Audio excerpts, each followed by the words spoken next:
Қайырлы күн достар, менің каналыма қош келдіңіздер.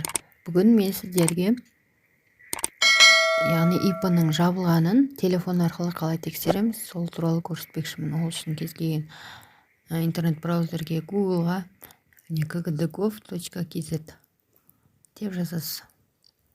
Ең бірінші kkdgov.kz сайт ашылады.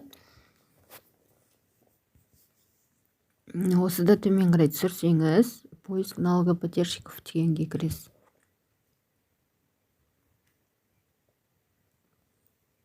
Төмен қарай жылжысаңыз, мына жерде бин деген жерге сол IP-сы бар адамның иін жазасыз. Және яғни робот дегенді басасыз.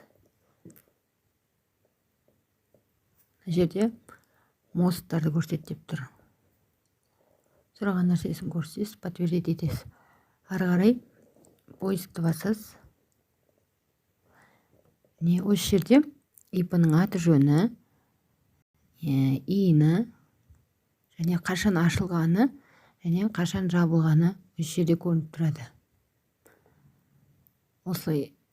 Және осы для печати деп сохранить етіп алсаңыз болады. Осылай скриндап алып, керек жерге көрсетсеңіз болады. Видеом сіздерге пайдалы болса, лайк басып, комментарий қалдырып кетіңіз. Рахмет.